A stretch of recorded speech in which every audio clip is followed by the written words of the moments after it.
Then stick with this.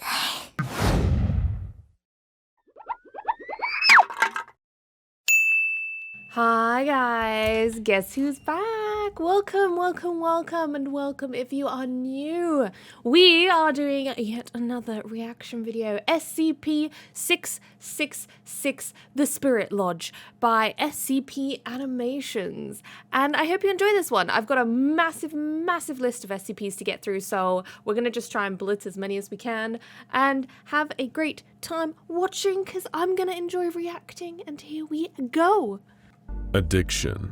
It takes many forms and wears many faces, like a demon walking among us. It takes over your life, crawling in and changing you from the inside out. Breaking an addiction is hard, but oftentimes not giving it up is much harder. That was a difficult This is okay, so this is far too close to home, because yesterday I literally had this conversation where I said I wasn't addicted to caffeine, right? And I was like, I'm not gonna go to the shop because it's a Saturday and I don't want to go to the shop. I want to stay at home and enjoy myself and have fun. Yeah, so basically what ended up happening was I got to about 8:30 at night. I lost my shit. I couldn't focus. I had a headache. I was fucking desperate, okay? I was desperate for some caffeine, and it got to 30:30 and I was turning into a grouchy little bitch, and I was like, I'm sorry guys, I'm gonna have to put a pause on the game. I need to go to the fucking shop. And I kid you not, right? I didn't even make it home. The second I was out that door of the shop, I was cracking open my monster and down in this thing like a thirsty desert-dwelling creature. It was unbelievable, and I was there thinking, I'm not addicted to this at all. lesson to learn for 3 people: Joey Walker, Dolly McGregor, and Paul Abels. These 3 had never met one another, and now they never will. But each one of them had 2 things in common. First was that each had an addiction they felt like they couldn't shake. And second was that they each had a run-in with SCP-666. Joey Walker was at the end of his rope when he encountered it. Everyone has bad days. Literally. But for Joey, every day for the last 15 years has been a bad day. That's kind of sad. Poor Joey. He was pushing 40 with nothing to show for it, except credit card debt, a scraggly beard, and a beat-up old Mustang. But booze had always been there for him, no matter how bad things I don't like how close this is hitting to home. I really don't. got. He could always count on a glass full of comfort at the end of the day. But to paraphrase a quote by Stephen King, sometimes when a man takes a drink, the drink takes the man. And Joey Walker had been long since taken. Kidnapped. He was a transient worker, doing jobs wherever jobs needed doing.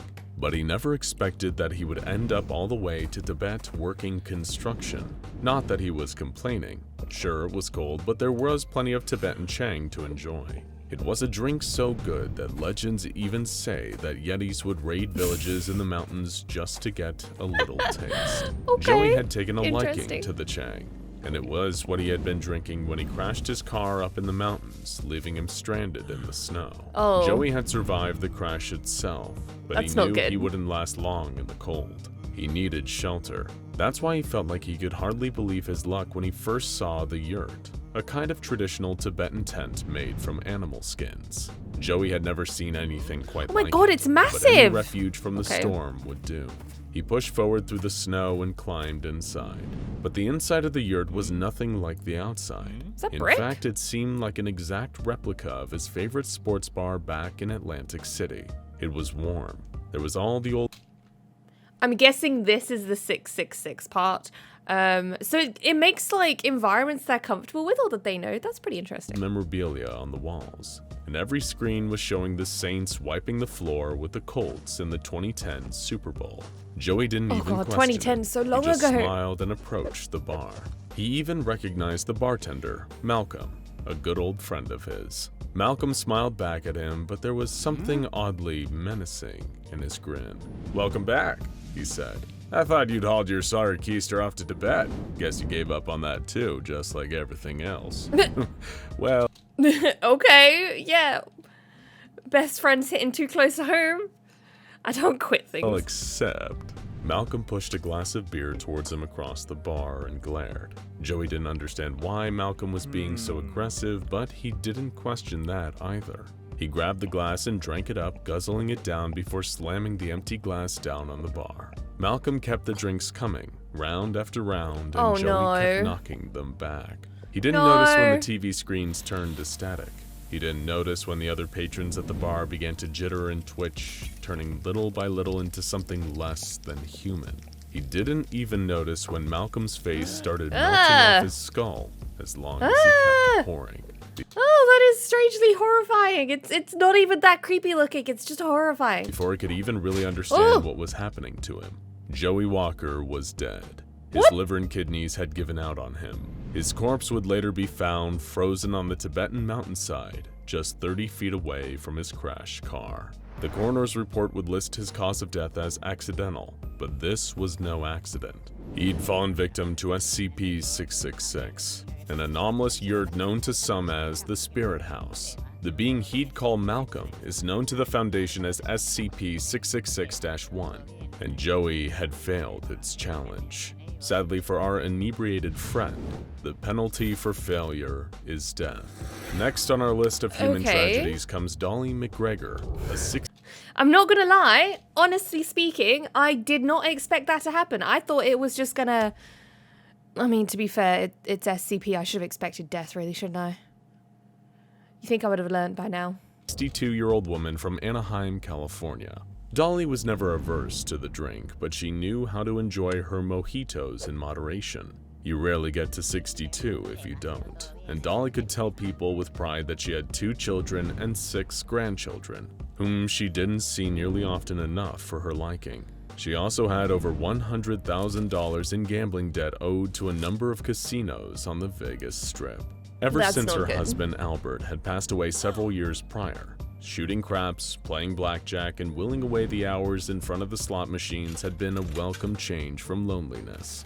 But in Vegas, fortunes can change in an instant.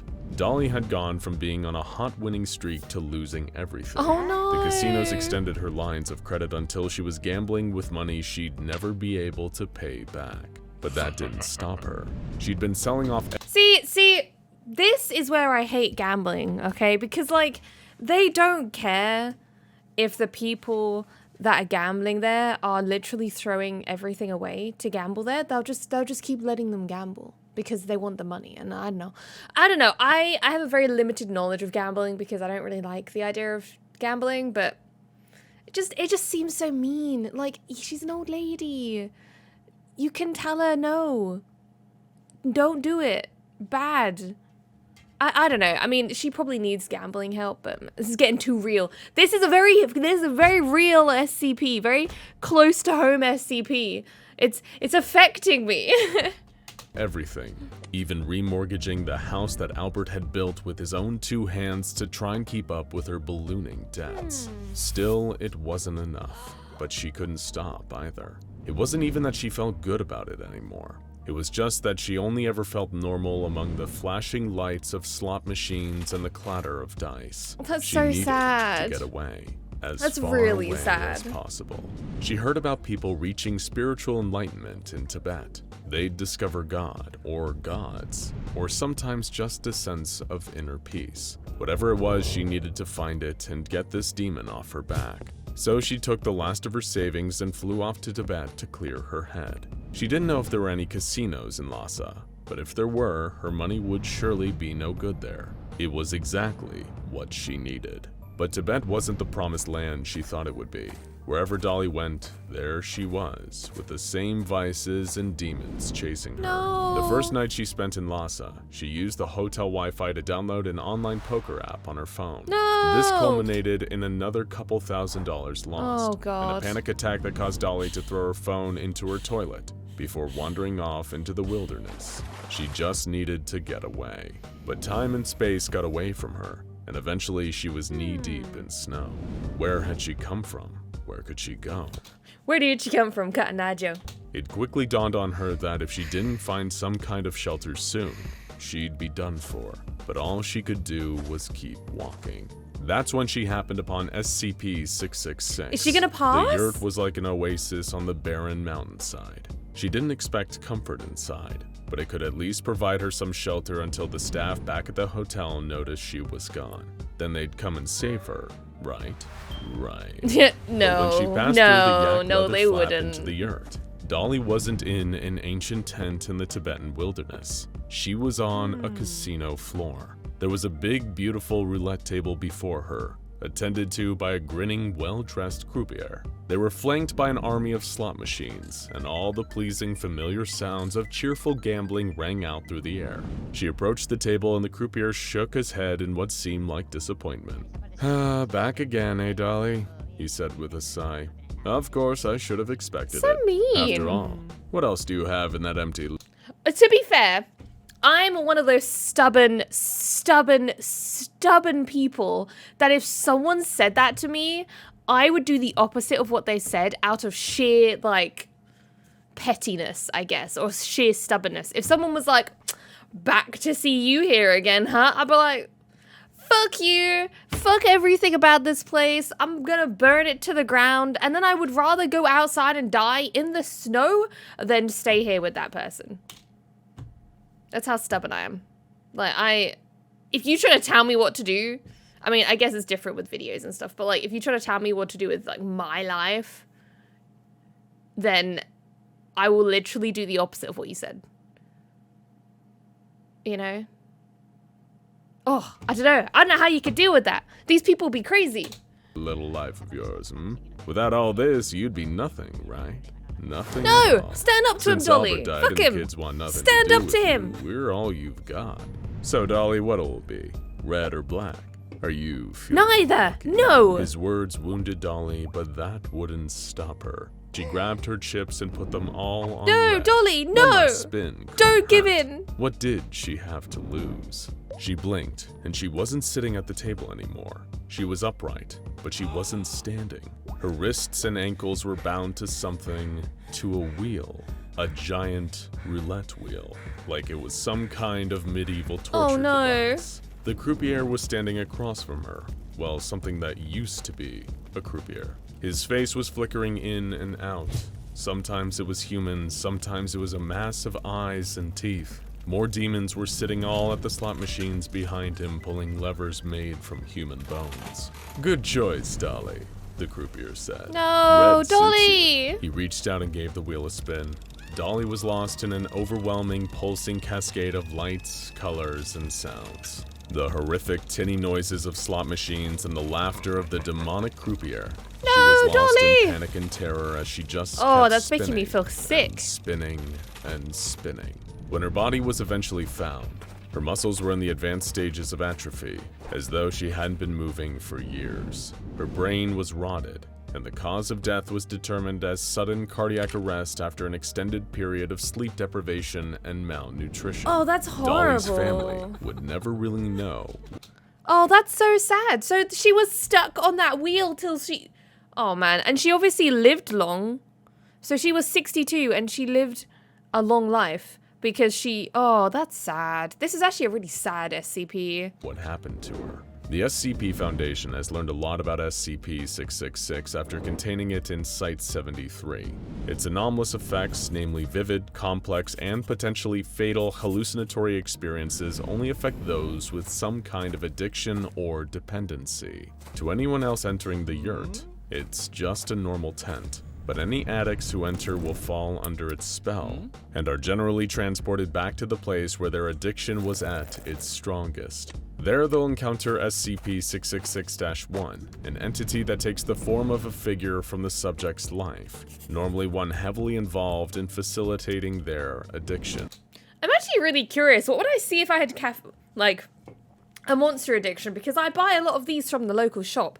So would it just be like a shop with food and shit? Because honestly, if someone tried to pressure me into buying Monster, I wouldn't buy the Monster. I'd just buy a bunch of other shit like chocolate and sweets and candy and pizza and all the other bad foods to fill that void inside of me that remains constantly empty. Any kind of addiction seems to trigger it. Alcohol, Oh, drugs, shit, gambling, food's on there. pornography, food, self-destructive behavior, even video games. SCP-666 kills its victims with a twisted mockery of the very thing that they were dependent on in life. It was only with Paul Abels that the Foundation started discovering the other side of the coin. By almost all accounts, Paul is a worse person than anyone on this list. He got What did he addicted to do? hard drugs early on in life, and took up a life of violent crime to support his habit. He murdered 2 people during a liquor store robbery before being convicted and sentenced to death. He'd then Okay. been picked up as a D-class by the SCP Foundation, Understandable. and selected as a test subject for SCP-666 due to his history of drug abuse. The Foundation expected to be adding his body to the incineration pile sometime soon. None of the researchers working on the case predicted what actually ended up happening. Paul was forced to enter the yurt.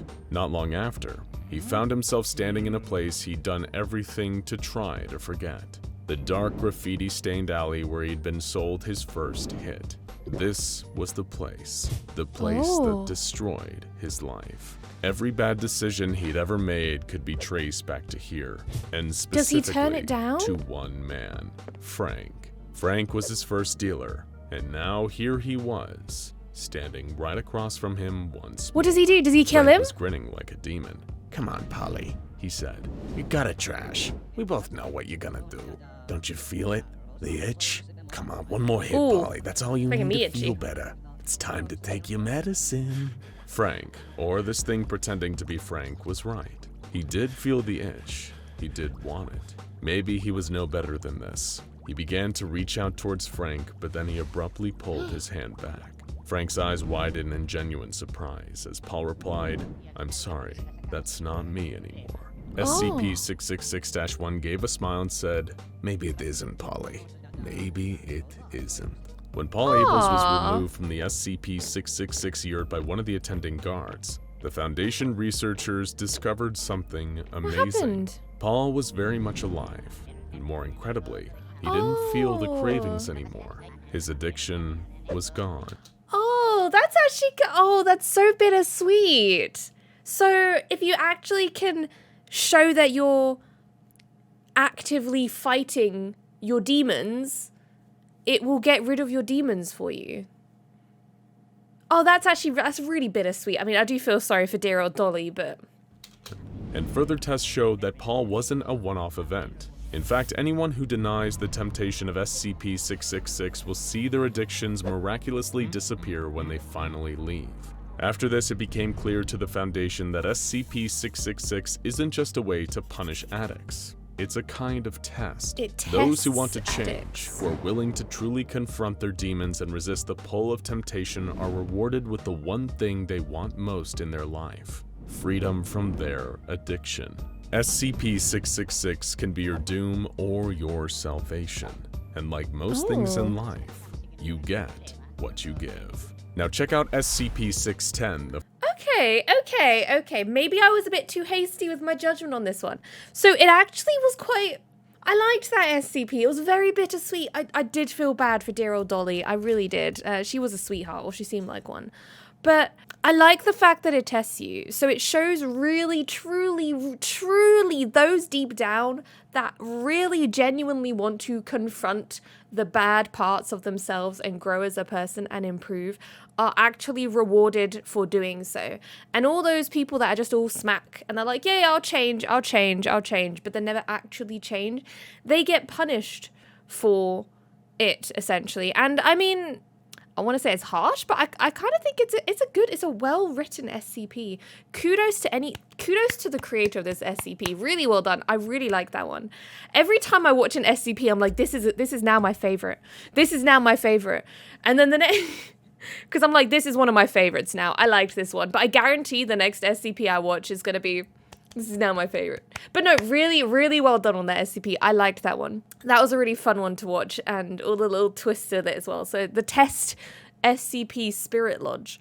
Yeah, it was good. Completely not what I expected. 666 I thought was going to be a lot more evil, I guess. But yeah, it was good. It was really good. Really, really liked that one. And thank you so much for watching, everyone. Please do leave a like if you enjoy it, or subscribe, or if you want, you can check out my streams. I do stream Tuesdays, Thursdays, and Fridays on Twitch. If you are up to watch some random bullshittery that I get to online, whether it's gaming or just a hiccup, whether it's gaming or just chatting or anything in general, then yeah, come by and say hi sometime. And see you next time, guys. Bye-bye.